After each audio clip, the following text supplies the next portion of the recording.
Assalamualaikum warahmatullahi wabarakatuh. Nah, di video kali ini atau di kesempatan kali ini saya akan membahas tentang IT infrastruktur library atau bisa disingkat dengan ITIL. Nah, sebelum masuk ke materi, alangkah baiknya saya perkenalan diri dulu. Nama saya Muhammad Basirun dengan NIM 18220547.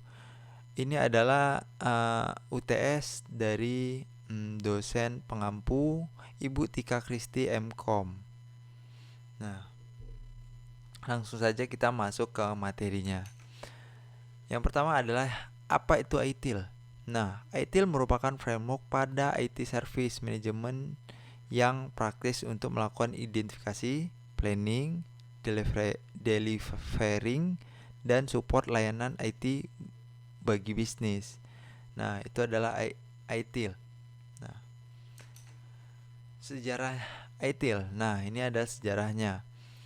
Eh, Konsep ITIL muncul pada tahun 1980-an oleh pemerintah UK melalui kabinetnya yaitu Central Computer dan Telecommunication Agency yang disingkat dengan CCTA. Lalu pada tahun 2001 versi 2 muncul dengan 2 modul dan versi 2007 maksud saya pada tahun 2007 muncul dengan versi 3 dengan 5 modul. Nah, lalu seminar framework. Nah, Microsoft Operation Framework yang bisa disingkat dengan MOV atau MOF. Itu berikut adalah sejarah dari ITIL. Cukup singkat sih memang. Lalu kita masuk ke perbedaan dari MOV dan ITIL. Nah, MOV Life Scale ini sendiri standar dari Microsoft untuk Service Management yang bisa disingkat dengan SM. MOV ini menggunakan question based component untuk membantu menentukan fokus dan cara untuk memulai. Nah, MOV Life Scale ini terdiri dari 3 fase dan manajemen komponen. Nah, sedangkan IT Lifescale adalah standar dari de facto untuk service manajemen SM. Nah, yang bingung de facto itu apa? Itu adalah fakta. Itu bahasa Latin sebenarnya cuman artinya fakta. Nah, lalu IT lebih deskriptif tetapi kurang dalam mendukung. Nah, IT Lab Scale ini terdiri dari 4 fase dengan continual service improvement komponen. Nah, berbeda dengan MOV yang terdiri dari 3 fase. Nah, kita lanjut. Ini adalah gambaran atau proses dari MOV Lifescale dan IT Lifescale. Nah, bisa dilihat. Berikutnya adalah proses ITIL. Nah, proses ITIL ini adalah service. Yang pertama adalah service strategi. Nah, service strategi ini seperti yang disebutkan sebelumnya, tahapan ini adalah ITIL dari siklus layanan ITIL. Nah, untuk memiliki manajemen layanan yang lebih baik dan dalam organisasi penyediaan layanan, Anda harus memiliki strategi layanan yang konsisten. Nah, service strategi ini memberikan panduan kepada pengimplementasi ITSM pada bagaimana memandang konsep ITSM bukan hanya sebagai sebuah kemampuan organisasi atau dalam memberikan pengelola serta mengoperasikan layanan IT. Nah, tetapi juga sebagai sebuah aset strategi perusahaan. Nah, itu adalah dari service strategi. Nah, yang kedua adalah service design. Nah, service design ini adalah strategi yang dihasilkan dalam tahapan service strategi. Nah, diubah menjadi tindakan. Nah, layanan dan proses dirancang dan rencana diimplementasikan untuk memiliki manajemen layanan yang lebih baik. Nah, ini adalah bagaimana produktif dari siklus layanan ITIL. Nah, itu adalah dari service design. Dia udah didesain sedemikian rupa. Nah, yang ketiga adalah service transition. Service transition ini layanan dan proses yang dirancang dalam tahap service design. Nah, dialihkan ke lingkungan aktif. Tahapan ini termasuk persiapan layanan dan proses untuk live environment. Ini juga termasuk dalam pengajuan sebelum masuk live environment. Sebelum tahapan ini, layanan dan proses diberikan kepada pelanggan mereka. Nah, setelah tahapan environment,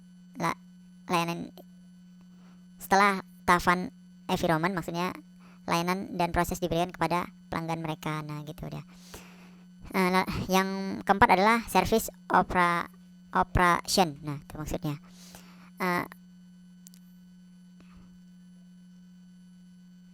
Service operation. Nah, ketika Anda telah mentransisikan layanan dan proses ke live environment untuk penggunaan pelanggan ya, maksudnya untuk penggunaan pelanggan.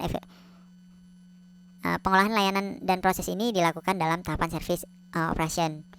Pemilik layanan bertanggung jawab atas kinerja layanan. Dia harus memastikan bahwa pelayanan puas dan layanannya, ya, memastikan bahwa pelanggan puas dengan layanannya. Nah, gitu maksudnya.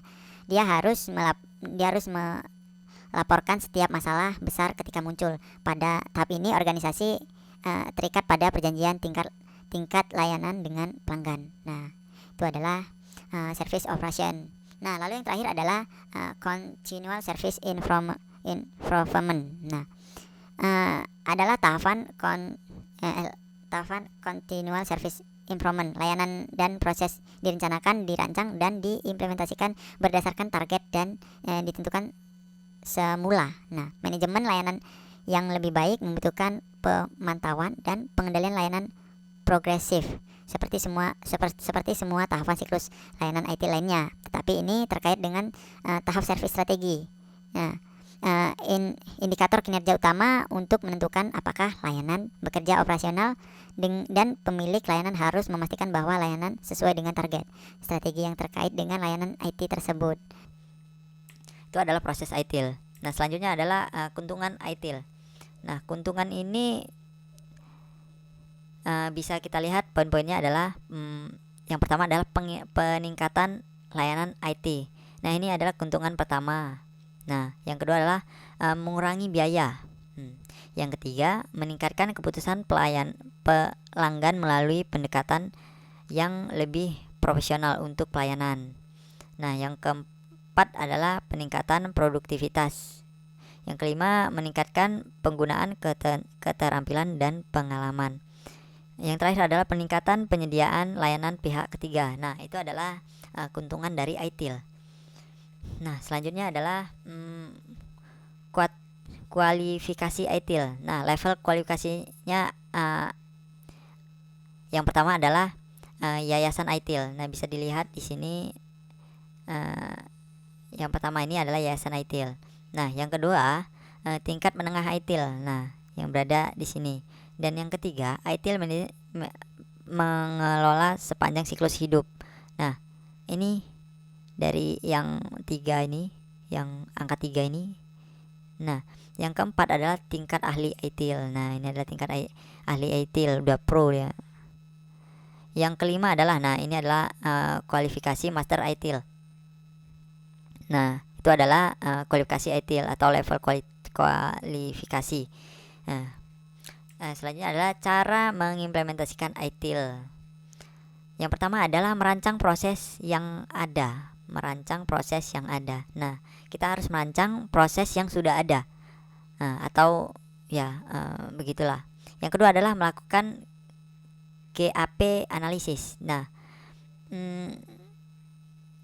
cara melakukannya adalah yang pertama adalah menerapkan proses dan area penting. Yang kedua, menentukan kapasitas. Yang ketiga adalah menentukan solusi yang tepat untuk menyelesaikan kesenjangan atau gap resolution. Nah, itu adalah melakukan gap analysis. Yang ketiga adalah lanjut yang ketiga, cara mengimplementasikan ITIL. yaitu merencanakan dan membuat roadmap.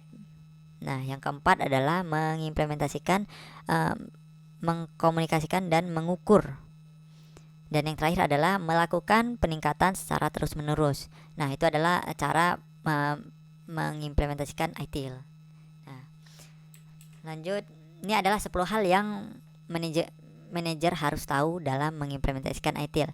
Nah, yang pertama adalah implementasi ITIL harus dikelola sebagai proyek formal. Nah, yang kedua adalah membutuhkan sumber daya termasuk uang dan waktu. Dan yang ketiga adalah membutuhkan edukasi dan pelatihan. Nah, yang ketiga ini adalah membutuhkan edukasi. Nah, kita harus memberikan edukasi kepada customer atau pelanggan yang menggunakan jasa kita, mungkin begitu, di perusahaan kita, dan harus kita beri pelatihan. Nah, kalau tidak, mereka akan kebingungan dengan sistem kita atau cara kerja perusahaan kita dalam mempromosikan suatu barang di perusahaan. Nah, yang selanjutnya adalah lebih dari ITIL proses akan berubah. Nah, yang selanjutnya adalah communication plan yang kuat harus dijalankan. Nah, komunikasi plan yang kuat itu harus dijalankan gitu. Harus ya jangan hanya omong doang. Jangan hanya omong doang, nah gitu maksudnya, harus dibuktikan atau dijalankan. Nah, selanjutnya adalah membutuhkan komitmen dan partisipasi manajemen. Yang selanjutnya adalah budaya organisasi harus diganti. Nah, ini mau nggak mau ya, karena kita kalau menerapkan ITIL ini, budaya-budaya yang sebelumnya ada di organisasi itu akan berubah dengan adanya ITIL. Nah, kalau dengan adanya ITIL itu lebih lebih profesional aja. Nah, gitu. Selanjutnya adalah akan ada penentangan. Nah, ini dia. Sembari budaya itu berganti, nah ini akan ada penentangan. Nah, oleh karyawan-karyawan atau staf-staf lainnya. Nah, gitu. Berikutnya adalah membutuhkan keterlibatan semua orang. Nah, ini harus membutuhkan keterlibatan semua orang, karena harus satu organisasi itu melakukan ini atau menerapkan ITIL ini. Nah, yang terakhir adalah implementasi ITIL ini layak untuk dilakukan. Nah, ITIL ini layak untuk dilakukan di perusahaan-perusahaan agar perusahaan-perusahaan yang berjalan sekarang itu berjalan dengan baik dan profesional dengan adanya ITIL. Nah, itu adalah 10 hal yang manajer harus tahu dalam mengimplementasikan ITIL. Oke. Nah, ini adalah perbedaan ITIL versi 2 dan versi 3 yang di sejarah tadi. Nah, ITIL versi 2 berorientasi pada proses. Lalu proses linear mengalir dari bisnis ke infrastruktur. Selanjutnya adalah lebih mudah untuk dipahami, dan yang terakhir adalah lebih mudah dijual kepada senior manajemen. Nah, beda dari sedangkan ITIL versi 3 ini berorientasi pada service. Nah, bukan pada proses, tapi lebih kepada service ke pelanggan gitu. Dan yang poin kedua adalah hub and spoke, struktur yang menambahkan fleksibilitas dari web. Nah, yang selanjutnya adalah poin selanjutnya adalah dapat dikustomisasi. Nah, ini dapat di custom gitu yang versi 3 ini dibandingkan yang versi 2. Poin yang terakhir adalah memenuhi kebutuhan individu organisasi dengan lebih baik. Nah, itu adalah perbedaan dari ITIL versi 2 dan versi 3. Nah, kita masuk kesimpulan. Nah, kesimpulannya adalah ITIL merupakan framework pada IT service management yang dapat meningkatkan banyak hal di dalam perusahaan, seperti peningkatan layanan IT, peningkatan produktivitas, peningkatan keputusan pelanggan. Nah, pengimplementasian ITIL pada perusahaan bukanlah hal yang mudah, karena pengimplementasian ITIL membutuhkan keterlibatan dari semua orang dan akan mengakibatkan perubahan budaya